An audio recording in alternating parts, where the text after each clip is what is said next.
Good day, Gambia. Welcome. Welcome to yet another edition of This Take. I'm trying to make less and less videos now because I want to move on. I want all of us to move on and move on in nation building. Move on in developing our country. Move on in being good citizens in the going concern we all love and care about called the Gambia. But of late, the political noise has been at higher decibels. The political noise has gone to a point it has become pollution, or a pollutant, rather. What we have been seeing is political jockeying and political consolidation. But amidst all of this, did we see an environment where the issues that concerned most of us come to the forefront? See, December 1st, 2016, we never voted for a person. We voted out a person. And that person was Njie. That was our collective resolve and our collective aspirations and yearning was to make sure the brutal brute was no longer. Having said that, it meant we inherited a divided country. Divided in the sense that what brought us together was Njie, and thereafter, nothing else. Now we need to fix this problem. And fixing this problem starts with creating a new Gambian. Because we're all calling for a new Gambia. But how can we have a new Gambia without a new Gambian? I am of the view that the old Gambian cannot fix the problems of the new Gambia because the old Gambian was sick. The old Gambian was psychologically sick, mentally tormented, and lacked what it takes to be a patriot. We now have an opportunity, but this opportunity must be driven by the political class. The political class must inspire the nation to rise up and know that the time has come for us to start building a country. But in building this country, it needs sacrifices. And the sacrifices starts with managing our meager resources and putting them into an optimal use. Everything we need our resources for are good use, but we need to optimize the use of our public resources, especially the limited funds we have in developing this country. Having said that, we also need to cultivate and create a new Gambian, and this new Gambian will propel the agenda of the new Gambia. This new Gambian must be fearful of one thing, that the country is in need of all its citizenry to come together to make up for the lost time of 22 odd years. That can't happen when we have political rambling and bickering. Equally, the new Gambian must be resolute and steadfast to say that whatever our rules, laws, and constitution are must be respected by the very people who are our proxies that we have given an opportunity to lead us. We all can't be leaders, hence we have leadership by proxy, either through assembly members, mayors, presidents, etc. These people are nothing but proxies of the population. And what we want is what they should deliver. But Gambia and Gambians want to be a nation of laws, not a nation of discretion.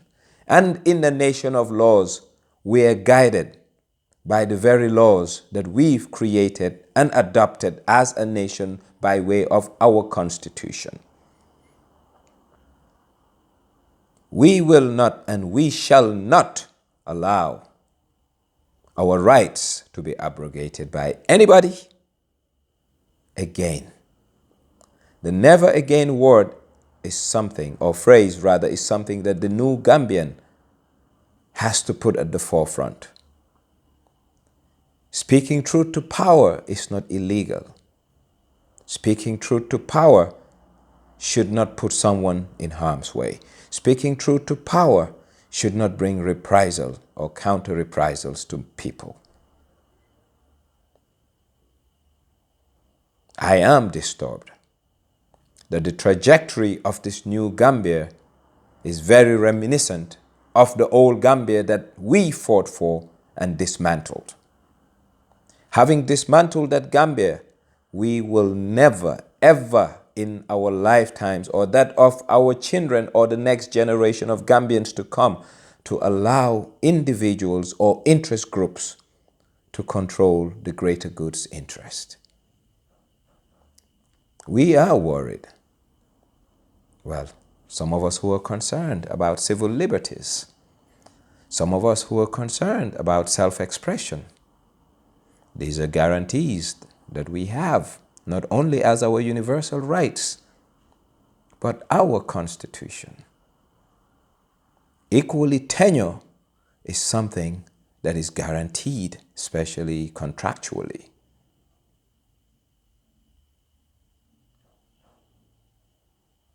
The new Gambian will not sit around and allow people to step on us and step and trample on our rights. I, for one, say no to anyone trampling my rights or overstepping their reach and limits by law. I therefore call on the political class to help inspire us to create a new Gambian and embolden this new Gambian to take up the responsibility of nation building. But in taking up this responsibility equally, the rights of the new Gambian must be protected by the very proxy we put in there as our politicians and public officials.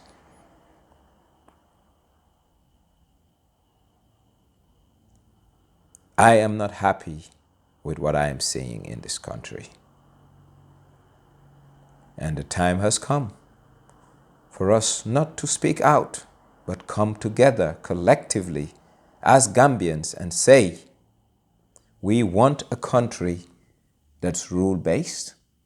We want a country that will not use reprisal or any other form of intimidation to deter one's right of self-expression.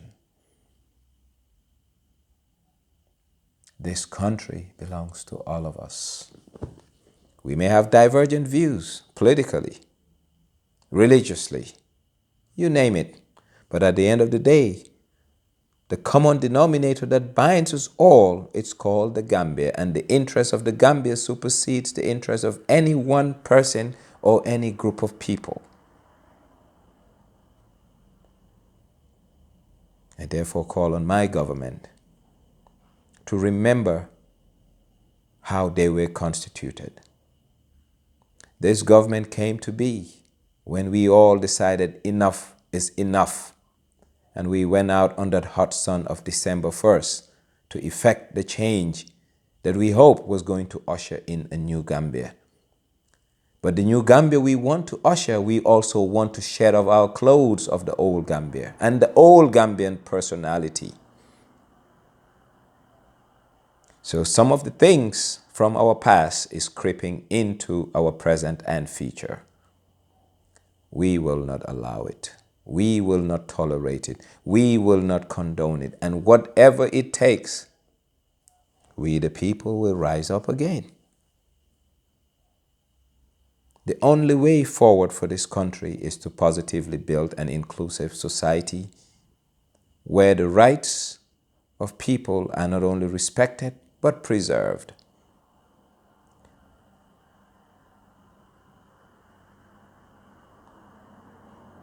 This is just a simple reminder to the very people we have entrusted power to, our political class, our proxies. Like I said earlier, we all cannot be mayors. We all cannot be National Assembly members. We all can't be presidents. But we can line up and vote for people to represent us. And in representing us, our will is what should guide your actions. Our desires collectively and aspirations is what should guide your decisions.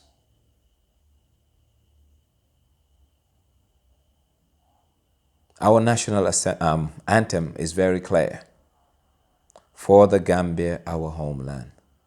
Our homeland has suffered enough, and it's the duty of our generation to redeem what has gone wrong for the homeland. And if we believe in that anthem, he said, for the Gambia ever true. And if the Gambia is what we believe in, Gambia will come first in all the decisions we take, not discretions and personal shenanigans. I do hope we take a solemn reflection of our duty to country, of our duty to our fellow Gambians, of our responsibility to the state as citizens and public officials serving the people. And equally, we remind our public officials, all elected officials, that we, the people, reign supreme. We have our day. Our day is called Election Day. Do whatever you guys want, but one day belongs to us, we, the people. And we punish anyone who has sidestepped the public's interests by booting them out. But we need to give people chances.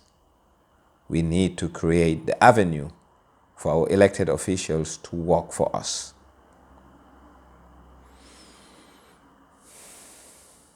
Help us help you build a better Gambia. Help us help you build a better Gambia, because it's only a better Gambia that will guarantee any public official seeking a second mandate, be it a mayor, be it a National Assembly member, be it a president.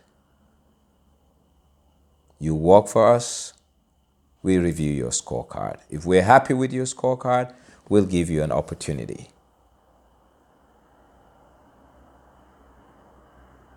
The interest of the Gambia supersedes personal issues. And I hope we reflect and realize that this country is in need of its sons and daughters to help restructure her, to help boost her infrastructure, to help change her image, to help make the population a healthy, wealthy, and prosperous population. Only decisive political leadership can bring about that. Only resolute political leadership can bring about that. Only Gambians with the interest of the Gambia can bring about that. That's what we want to see, and that's what we need. And there's two ways to this coin. We either get what we want from our political class, or we substitute our political class for others who will give us what country wants.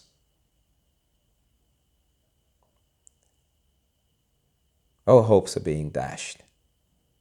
And we bargained post December 1st, 2016, for a Gambia better than Yahya Jammeh's Gambia. Yes, there are no killings, but we've seen things that we don't like. At the fiscal front, at the public infrastructure front, especially on the water and sanitation. Let's roll our sleeves and start fixing those problems. Let's come together. Our divergent political views should not be a stumbling block towards national development. We should set aside that and put country first. When it comes time to politics, we do what we want. But when we put Gambia first, we set aside a lot of nuances that we may not like at the personal level or at the political level. But the time now is Gambia's time. And Gambia's time must not be shortchanged for anyone's political time. Let's fix our country. Let's work for our country. Let's make Gambia great. Let's make Gambia a habitable place. Let's make Gambia a prosperous place. Let's give Gambia the dignity she has been robbed of. And giving her the dignity she has been robbed of is to make sure that the never again where people suffered because of someone's discretion and someone's perceived power no longer exists. Good day, people. Let's take a somber reflection of why we went out to vote and what we should do post-December 1st, 2016. If we have conscience in us, we will know that we inherited a bleeding country, and a bleeding country needs resuscitation. A bleeding country cannot expand and contract more debt. A bleeding country is in need of a sacrifice, and that sacrifice comes in the form of a bitter pill, and this bitter pill must be swallowed by all Gambians. But the example starts at the top, then it will filter down. We know we need to take the bitter pill, and that bitter pill is we curtail our expenditures. We make sure that our priorities are aligned to give a socio-economic dividend, to give the Gambian a better life and livelihood that we had in the past 22 years. So long, my people. And if Gambia is what we love, if Gambia is what we see, please, let's do right by her. Gambia is crying for your input, my input, our collective input to make sure she ushers in brighter days for us going forward. So long, once again, my people. This was D. Just a few words that were propelled out of frustration, disappointment for what I expected out of this going concern I call the Gambia. But everything starts with being inspired. And the people who can inspire the general population is our political class, our leadership. We need inspiration. We need a clear direction without ambiguity. Then we can usher in a Gambia that we will be proud of, and equally build a new Gambian mindset and a new Gambian psyche that will be responsible enough to understand what duty and honor to country means. Good day.